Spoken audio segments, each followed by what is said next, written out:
What was that on about? Alright, I just saw that YouTube advert. Strange one. Okay, let's see what this one's about.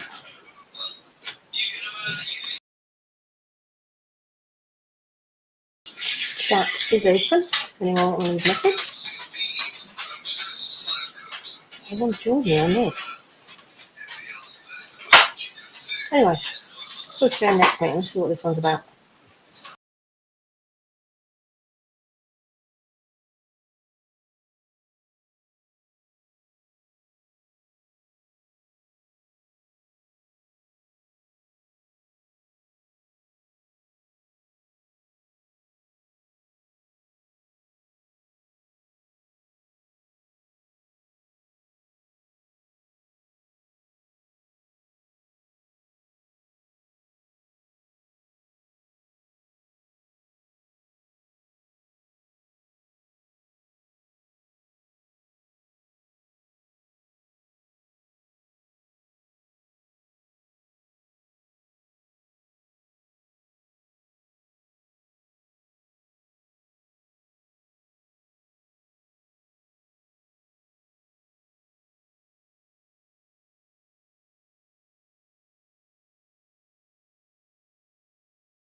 The Strategic Corporate Select Committee, this Wednesday the 17th of September 2025. I'm Councillor Dan Roper, Chair of the Strategic and Corporate Select Committee. I'd like to welcome you all to today's meeting and quickly go over some general housekeeping. This meeting is being held in person at County Hall and is also being streamed live on the County Council's YouTube channel. The recording will also be available to view afterwards. A fire alarm is not expected during the meeting. If the alarm sounds, we must evacuate County Hall. I would suggest following the Chief Fire Officer. In the event of emergency, please make your way to the nearest exit and meet at the muster points located in the main car park. Note on microphones, when using your microphone, please make sure it is switched on and speak towards it. This will tell the camera to focus be heard on the live stream. And of course, when you're finished speaking, please push the button to turn off your microphone, as this will allow the system to pick up the next speaker. So returning to item 1 on the agenda, any apologies for absence, please? Thank you, Chair. We've got an apology today from Councillor Keith Kiddie. Councillor Margaret Dewsbury was due to be here to introduce the fire service report. Unfortunately, she has also sent her apologies. Okay, thank you for that. If we move to item 2, the minutes of the meeting held on the 16th of July. Are we content with those minutes, committee? I see agreement around the room, so thank you. Number 3 is updates from the chair. Can I remind committee members of the briefings taking place in the Margaret English room directly after this meeting? And can I also remind members of the additional special meetings on Monday the 22nd of September on LGR and Friday the 10th of October on devolution, which I'm sure we've all got in our diaries and are looking forward to. Number 4 is declarations of interest. Any declarations of interest in the room, please? I see none, in which case number 5 is public question time, and there are no public questions received. And item number 6 is local member questions, and there are no local member questions received. In which case then we come to the main item on the agenda, the Norfolk Fire and Rescue Service Community Risk Management Plan for 26-20. And we have a report from the Chief Fire Officer. In the absence of the Cabinet member, I'm afraid I'm going to look towards the Chief Fire Officer to see if there is any introduction that you would like to do for us, please. Yes, thank you. The Community Risk Management Plan is a really important and core part of what we do as a fire and rescue service. It's one of the only areas of local government where the public and stakeholders are asked to contribute to the strategic direction of how things are running and how resources are allocated. In preview, cover a 3-year public consultation time, But we felt that given the changes with devolution and local government reorganisation, a 5-year timescale would be more appropriate, not only to make sure that we had been clearly set, we could start to implement the changes across that strategic planning period and as the new government arrangements bed in.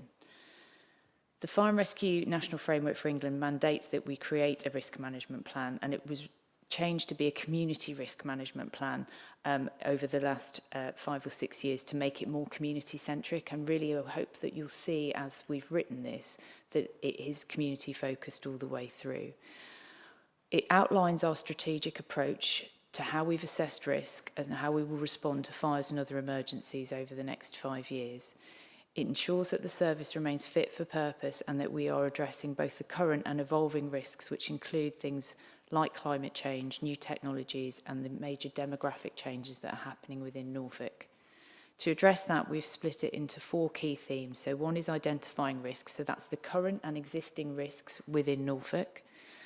Adapting to change, so anticipating the future challenges that are facing us and how to plan for them and train for them.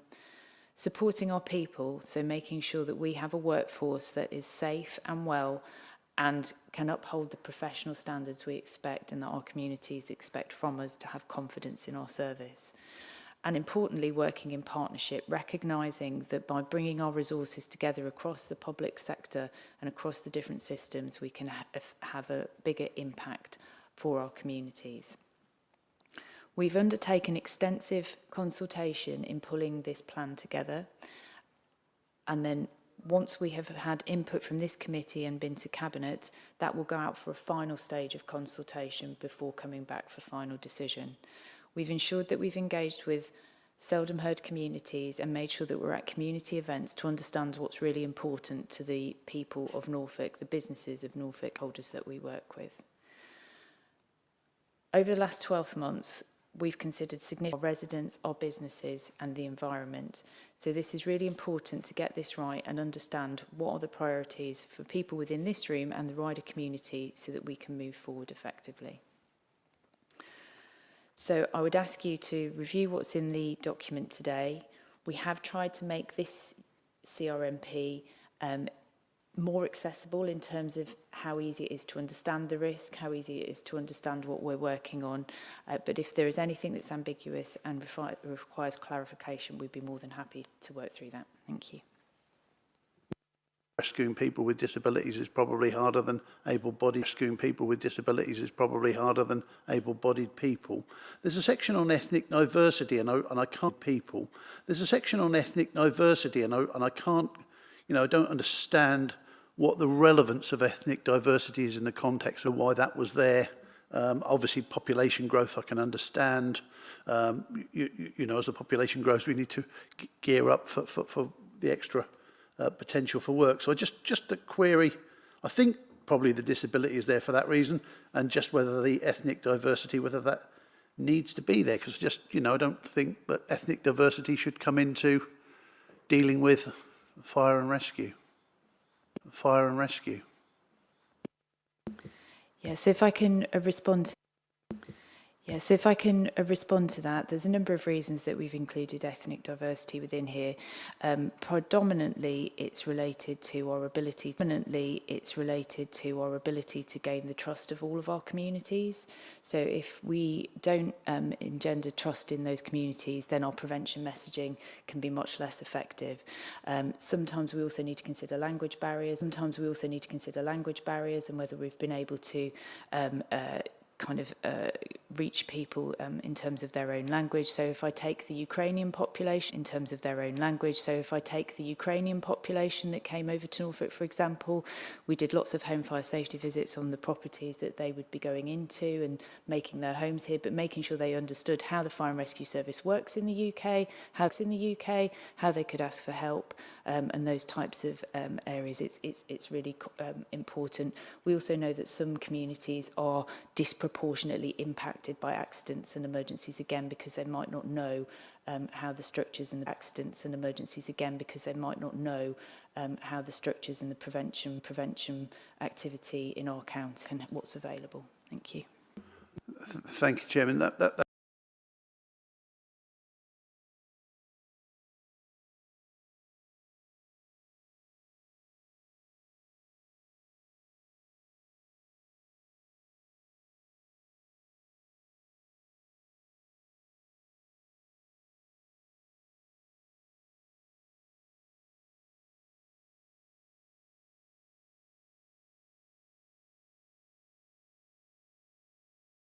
That clarification is very helpful. Obviously, the reason behind it and the explanation is not there with the fact that the detail is included. So the fact that that's been sort of drawn out is helpful. What I would say is about the... Reach out to those in their own languages, and also wondering about risks around people who have perhaps come into the country very recently and might be vulnerable because of that, and how that's accounted for within this plan, please. So obviously we have limited resources, so what we don't do is translate everything that we have into multiple languages, but we do work closely with partner organisations, and we also try and engage directly with the populations that we're trying to reach. So we will sometimes attend events that are happening for those communities. We've attended events with the Kenyan community. We work with the County Council's diversity team as well, who've done some in-depth work with adversely impacted populations such as the Congolese community within Norwich. So we tend to work with partner agencies, with individuals who are kind of representatives and advocates for some of those communities. And quite often what we learned through COVID in various parts of the council is we don't need to translate everything for everybody. We need to work with representatives who will then do that for us and help broker some of that confidence building in the communities there. But also being out and about at events within local communities, local towns, and having that visible presence does really help with this type of activity as well. Thank you. Thank you for that. We've got Councillor Kemp. Thank you. And first of all, I'd like to piggyback on that question as well. And I'm aware that with ethnic minorities, there is a risk, as explained to me by a previous Chief Fire Officer, that where you've got flats in Kings Lynn with lots of ethnic minority people that perhaps don't read instructions for gadgets, there's an extra fire risk there. So that's something which I am aware of when we're talking about the crewing arrangements for Kings Lynn South Fire Station. But my question is about the prevention work that you do, because your vision is to keep Norfolk safe. And there's nothing more important than that. And you're working with vulnerable people, of which we've got 134,000 in the county, particularly people living on their own with disabilities. And one thing I wasn't aware of that's in the report, you've got a new system called a personal demisting units, so that somebody on their own, that where the house catches fire, it raises the alarm and also provides a protective mist. Could you expand a bit more on that, how that works, and how you're reaching out to people, how many people you've offered this to, and what the funding is, please? And I've got another question, if I might, after that, Chair. Yeah, so this is quite a new initiative that we've brought in, and it was based off some learnings from some fatal fire reviews, because where people are immobile, that's where the greatest issues occur. And quite often, even if there's a working smoke alarm, if those individuals are not able to kind of remove themselves from the area of danger, that can be quite problematic. It's quite a complex funding structure of how we've looked at this. It's probably not appropriate to go into all of the detail today. But I just wondered if I could bring in Assistant Chief Fire Officer Tony White to give a bit more information on this area.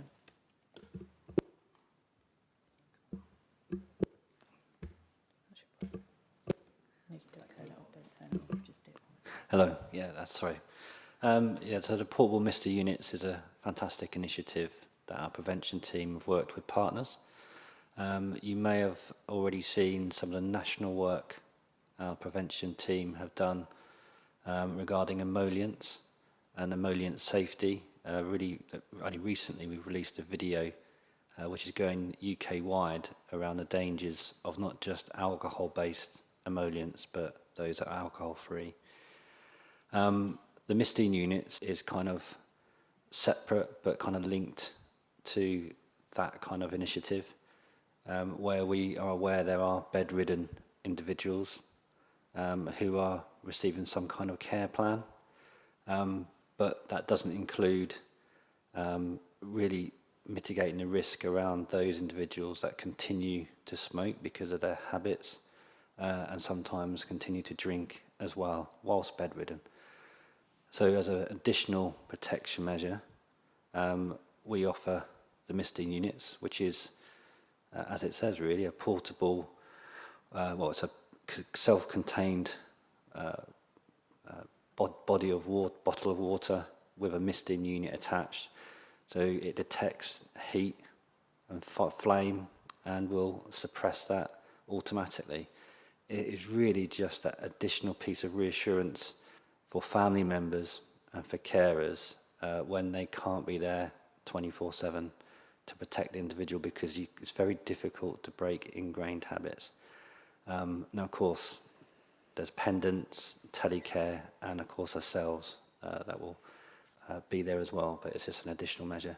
And I agree with the Chief Fire Officer, you know, to talk about the funding model is probably a bit complex at this time, but just rest assured we are doing the best we can to make Norfolk safer.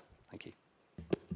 Thank you very much for that full response. And if I just might ask Chair as well, on the investment that you need, you've indicated you need a new hire training facility, and also you're trialling a new flexible crewing system, and I was just wondering how that would work, and because you're not planning to reduce any staff or any fire stations, are you? So there is no specific funding ask directly with this paper. What we have tried to do is flag the things that are in our forward capital plan and our continuous improvement programme anyway, but we haven't costed any specific initiatives or activities within here because there isn't a definitive ask around those. Everything that is mentioned here is already in train, with the slight exception of our estates programme, when we've flagged that there's some work happening with national government to try and secure funding around that. Our flexible crewing model that we're looking at is around how we operate our on-call models. So we are trying to make it much easier for people to work across stations. So again, without getting into too much detail, in order for an on-call appliance to be available and able to go out, you have to have the right number and the right mix of people to go onto that appliance. So you have to have a driver, an incident commander, and at least 2 people that can wear breathing apparatus. Now, as you can imagine, people whose primary employment is elsewhere are not available 100% of the time. So what we've been doing is looking at different ways to say, actually, if we've got a surplus of people in one area and a fire station that's maybe 5-6 miles away that has a deficit, can we move those individuals to put another appliance into availability? So we've been looking at some quite complex calculations around how we do that, because what we don't want to do is move a person and then take a and we do constant monitoring of fire cover and dynamic resource availability. So it's all done very much in the moment, but it shouldn't cost more. It should provide better availability using the resources we've already got. Thank you. Following up once again, just on the misting units, roughly how many have we got out there at the moment, and how many are we looking to get to by the end of this plan? So the misting units, so again, I do need to go and check the information on this, but my belief is that we have purchased the misting units and the cost model works in terms of renting them back out to either care providers or housing providers. I do not have the exact figures. What we were doing was doing a proof of concept with a smaller number, checking that the business case worked and that the payback period was appropriate, and then scaling it up. So I can get that information and bring it back to the organisation. But again, we are not asking for a funding increase to support that, because it should be cost neutral to the fire and rescue service, as well as providing that additional protection to residents. Thanks. Yeah, thank you, Chairman. A couple of points, just a general thing. As possible, so that those sites are developed in a way that where it's safe to operate, safe for residents and safe for our firefighters who may need to respond to them.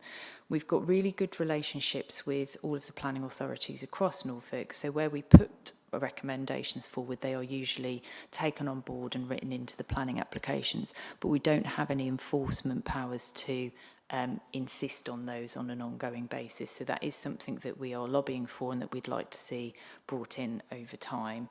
In order to keep on top of those, we have to put resource from our protection function to monitor the planning portals and check when those planning applications are coming up. So that's a resource intensive activity, which if we were statutory consultees, we wouldn't need to do. So we will always provide input and advice to make any type of development as safe as possible. But yeah, as I said, the battery energy storage is the one where we've raised the profile recently because we feel we should be statutory consultees on that. In terms of the water rescue and flooding incidents, so because of the prevalence of water-related activity and incidents in Norfolk, this does put pressure on our budgets. Not so much from a response perspective, that you know, is something that we would factor in, but particularly in terms of training, in terms of PPE for our responders, and making sure that we've got additional equipment that wouldn't necessarily be provided, so boats being a key example. So they all need to come out of the overall budget, and it does make it tight and make it quite difficult, both from a training perspective and equipment perspective. I think we have something like £60,000 allocated for water response, which, as you can imagine, with you know, over 600 firefighters does not go very far in terms of even basic training before you even get to the PPE and the additional equipment like boats. Thank you. And the financial situation, are you in a situation where you've got, well, I'm sure you've got control of it, but having to make savings on a year-to-year basis? I think the Fire and Rescue Service finds itself in the same position as the rest of the public sector, where we're having to make choices and make decisions that are difficult. I think we've had a lot of investment over the last few years, so where we've been able to provide evidence and information to the county council, then we've had the investment we've needed to respond to that. So if I take the example of the wildfire incidents in 2022, we did a comprehensive report as to what was needed, and we got £1 million investment to buy additional 4x4 capability, additional wildfire PPE, misting branches and specialist equipment, and that I think has played out this summer when we have got the kit equipment, and we've done the prevention activity that helps our communities understand that, for example, when they call us, if they use what 3 words, we can get there a lot quicker and easier, rather than just saying it's down X lane in, you know, somewhere in a very rural location. So I think a combination of things.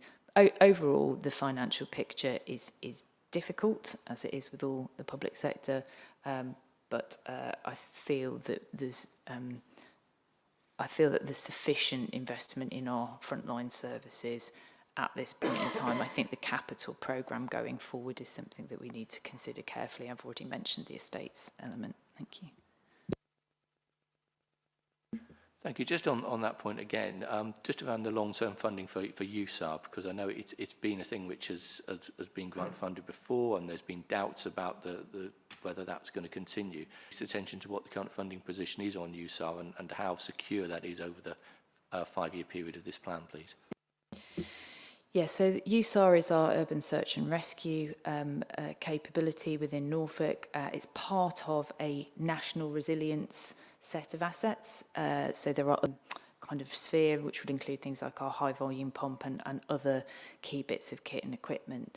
Our USAR team came under threat in early 2023, where we were made aware that there was likely to be a cut to Norfolk's USAR capability. We did some significant lobbying. We were supported by all of Norfolk's MPs, and again put a strong evidence base together to say that actually the risk in Norfolk had not changed, and that for other USAR teams to reach us, if we were to have a significant event, it would be too long a period to support optimum outcomes for individuals involved. So we were able to keep that team. My understanding at present is there are no further attempts to cut Norfolk's USAR team, but what I would say is the funding that we get for that service is £800,000 a year. That has not increased at all over the lifespan that we've had the team. So there have been no inflationary increases, no uplifts to salaries, etc. But obviously we've had to put those in place as the national pay agreements have come in each year. So again, the pressure on that area is tight. And we have again been raising that nationally, and I think those of you who kind of keep abreast of fire and rescue sector news will see that the chair of the National Fire Chiefs Council has been raising a number of issues like this with national government, but again we're very aware of the pressures.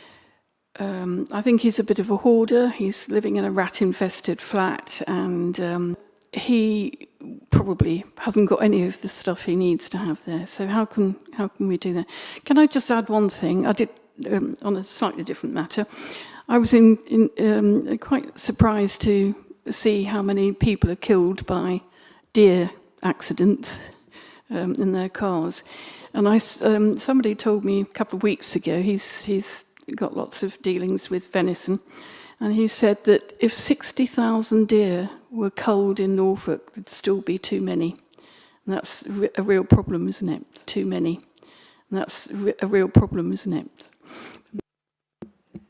Thank you. So in terms of vulnerable older people, we do have strong relationships, as I mentioned, with partner organisations, so with the district, city and borough councils, and they will do referrals where they come, the district, city and borough councils, and they will do referrals where they come across people who are vulnerable. I would absolutely encourage everybody here, as well as members of the public, to make referrals on behalf of other people with their consent. So there is a link on our website where you can request a home fire safety visit. And the other thing that we do, just to give some reassurance, rather than standing in the hospitals, we targeted kind of out in the community, checking in areas where we know that there are higher densities of older people or people that might have more vulnerabilities. So we have a mnemonic, which is Sherman, which identifies people that are most at risk. They're in every GP's surgery. So if you are concerned about a friend, a neighbour, a relative, you can make a referral into us, and we will then triage that and make sure that somebody gets out to see them. But we also do that proactive going out and looking for people in areas where we think they are more at risk. And you're absolutely right that things like hoarding can increase people's risk significantly. And then there are offers that can be put in place if people are willing to accept them. In terms of the deer, this was something that came about as part of our research, probably not for us to advocate how the deer population is managed, but to understand the risk and how that can be mitigated over time. Thank you. Thank you. Clearly the position to have another go at it and a rant, so to remind people, because I don't think it can be said too many times. An evidence-based rant is probably how I'd want to approach it. So I think what we've done within the CRMP particularly is highlight the increase in water-related incidents that we've attended. So similarly to attending more fires in the open because of the warmer weather, the wetter weather is also causing incidents, and the range of incidents that we're attending is significant as well. So whilst our main risk used to be coastal inundation, which would happen very infrequently, what we're seeing now is a much higher proportion of incidents that are kind of inland flash floods. Inland flash floods. Inland flash floods, right. I need to catch up with that later. Go over to County Council, watch it yourself, but heavily edited. Dreadful. Bloody dreadful. Right, catch you all later. Bye for now.